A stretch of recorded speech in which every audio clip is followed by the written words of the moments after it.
తెలంగాణలోని Suraram police station పరిధిలో ఉన్న గాజుల రామారం 125వ డివిజన్ కైసర్ నగర్లో బుధవారం మధ్యాహ్నం శివాలయం మార్కండేయ ఆలయంలో నంది వినాయక విగ్రహాలను ధ్వంసం చేసి నందిపై ఉన్న వస్త్రాన్ని కాల్చి హుండీలో అగ్గిపుల్లలు వేసి ఆలయంలో గుడి గంటలను విరగొట్టడం జరిగింది.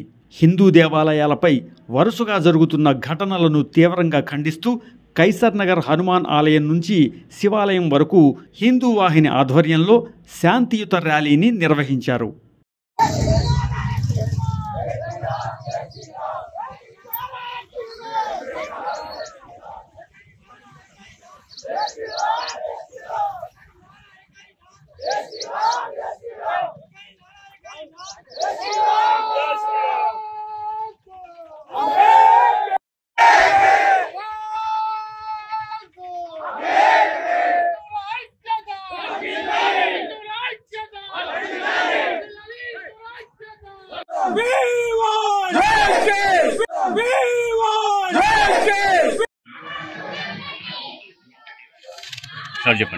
నిన్న కైసర్ నగర్లో మాణికేశ్వర స్వామి టెంపుల్ పైన దాడి చేసి హిందువుల పవిత్రమైన గుళ్ళోకి ప్రవేశించి గుళ్ళో ఉన్న వినాయక విగ్రహాన్ని అదేవిధంగా నంది విగ్రహాన్ని పలగొట్టడం జరిగింది. అదేవిధంగా గంటను కూడా ధ్వంసం చేయడం జరిగింది. ఇది ఈరోజు జరుగుతున్నది కాదు. కాంగ్రెస్ ప్రభుత్వం అధికారంలోకి వచ్చిన తర్వాత, రేవంత్ రెడ్డి గారి ప్రభుత్వం ఏర్పడ్డ తర్వాత రాష్ట్రంలో దాదాపు ఇప్పటికీ ఒక 25 గుళ్ళపైన దాడి జరిగింది. ప్రత్యేకంగా హైదరాబాద్లో దాదాపు ఒక 7 సార్లు ఈ గుళ్ళపైన దాడి జరిగింది. ఫస్ట్ ముత్యాలమ్మ గుడి మీద, సికింద్రాబాదు ముత్యాలమ్మ గుడి మీద దాడి జరిగింది. ఆ తర్వాత శంషాబాద్లో ఆంజనేయ స్వామి గుడి పైన దాడి జరిగింది. అదేవిధంగా హర్మన్ఘట్లో ఒక శివాలయం పైన దాడి జరిగింది. అదేవిధంగా ఓల్డ్ సిటీలో ఉన్న చంద్రాయన గుట్టలో కూడా అమ్మవారి టెంపుల్ ఇదే విధమైన దాడి జరిగింది. అదేవిధంగా కుబ్బుల్లాపూర్లో కూడా రంగారెడ్డి నగర్, గాంధీనగర్లో కరెక్ట్ 100 రోజులు కాలేదు అక్కడ దాడి జరిగింది. అంటే ఎంత దాడి ఎందుకు జరుగుతుందంటే కాంగ్రెస్ ప్రభుత్వం కాదు, ఇక్కడ మొఘల సామ్రాజ్యం నడుస్తున్నట్టు, మొఘలు పరిపాలిస్తున్నట్టు. హిందువుల గుళ్ళకు, హిందువులకు భద్రత లేకుండా పోయింది. దేశంలో పరిపాలన చేసిన రోజులు తీవ్రవాదులు దాడి చేసి కాంగ్రెస్ ఇక్కడ పరిపాలన చేసి గుళ్ళపైన దాడులు జరుగుతుంది. అంటే మేము దాడి చేసినా, మేము ఏమి చేసినా పోలీసు చట్టం కానీ ఎవరు కానీ మమ్మల్ని ఎవరు ఏమి చేయలేరనే ఉద్దేశంతో ఈ యొక్క దాడులు మళ్ళీ జరుగుతున్నాయి. మనం ఒకటే అర్థం చేసుకోవాలి, లవ్ జిహాద్తోటి హిందువుల స్త్రీలను, హిందువుల అమ్మాయిలను తీసుకుపోయి ఏదైతే దాడి చేస్తున్నారో సేమ్ మన సంస్కృతి సాంప్రదాయాల పైన దాడి జరుగుతూనే ఉంది. ఆ పరంపరలోనే ఈ యొక్క గుళ్ళ పైన దాడి జరుగుతుంది. హిందువులందరం కూడా ఒక్కతాటిపైన ఉండాల్సిన అవసరం ఉంది. రాజకీయాలు, అన్ని కులాలు పక్కకు పెట్టి మన యొక్క సంస్కృతి సాంప్రదాయాన్ని కాపాడుకోవాల్సిన అవసరం ఉంది. కాబట్టి ఇట్లాంటి సంఘటనలు జరగకుండా మరి ప్రభుత్వం చర్యలు తీసుకుంటుందా లేదా ఒకసారి ఆలోచన చేయాలి. హిందూ సమాజం మనం ఓటేసి గెలిపించిన మన ప్రభుత్వమే మన సంస్కృతి పైన, మన విశ్వాసాల పైన దాడి జరుగుతుంటే మనము ఇలా ఉంటే కుదరదు.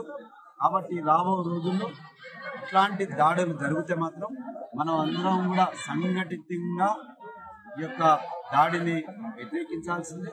ఈ దాడి చేసిన వాళ్ళను శిక్షించాల్సిందే. చట్టాన్ని మేము గౌరవిస్తాం, పోలీస్ వ్యవస్థను గౌరవిస్తాం, కానీ చట్టం మేము చేతులకు తీసుకోవద్దనే మా యొక్క ఆకాంక్ష ఏదైతే ఉందో, భారత ప్రభుత్వం ఏదైతే మా నరేంద్ర మోడీ గారి ఆశయాలు ఏదైతే ఉందో ఆ ఆశయాలకు అనుగుణంగా మేము ఉంటున్నాం. కానీ ఇక్కడ తెలంగాణలో ఏర్పడ్డ కాంగ్రెస్ ప్రభుత్వం దానికి విరుద్ధంగా పనిచేస్తుంది. ఈ యొక్క మొన్న కూడా ఏదైతే గోవులను పట్టుకుంటే మా కార్యకర్తలు గోవులను పట్టుకున్నని కేసులు పెడతారు, గోవులను తీసుకొచ్చితోని వదిలేస్తారు, గోవులను వదిలేస్తారు. ఇదెక్కడి సంస్కృతి? బక్రీద్ రోజు గోవులను ఆవులను ఏదైతే చంపొద్దు కొయ్యొద్దు అని మేము మొర్రో అని మొత్తుకుంటే, కానీ ప్రభుత్వం ఎక్కడ కూడా మనకు సహకరించలేదు.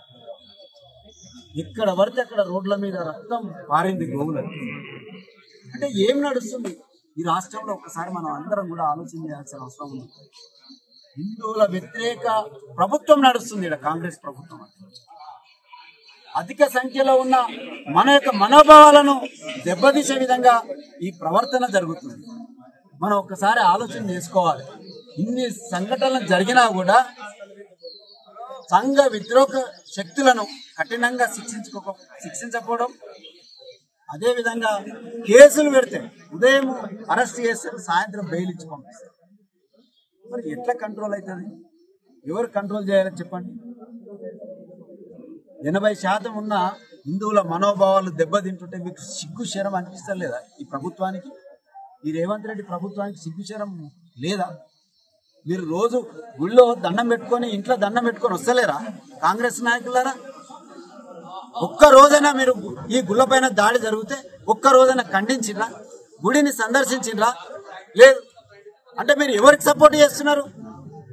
కాంగ్రెస్ నాయకులైనా టీఆర్ఎస్ నాయకులైనా మీరు ఇంకా లౌకికవాదం అనుకుంటూ ఈ యొక్క హిందువుల యొక్క మనోభావాలను దెబ్బతీసే ప్రయత్నం మీరు చేస్తే ఫస్ట్ ఖబర్దార్. మీకు ఈ రాష్ట్రంలో కాదు, ఒకటే చెప్తున్నాం, ఈ రాష్ట్రంలో మీరు పరిపాలన చేస్తున్నారు. ఈ యొక్క పరిపాలనలో దాడి జరిగితే కూడా ఒక్క కాంగ్రెస్ నాయకుడు, ఒక్క కాంగ్రెస్ వాది ఏమి జరిగింది కూడా పరిశీలన రాలేదు.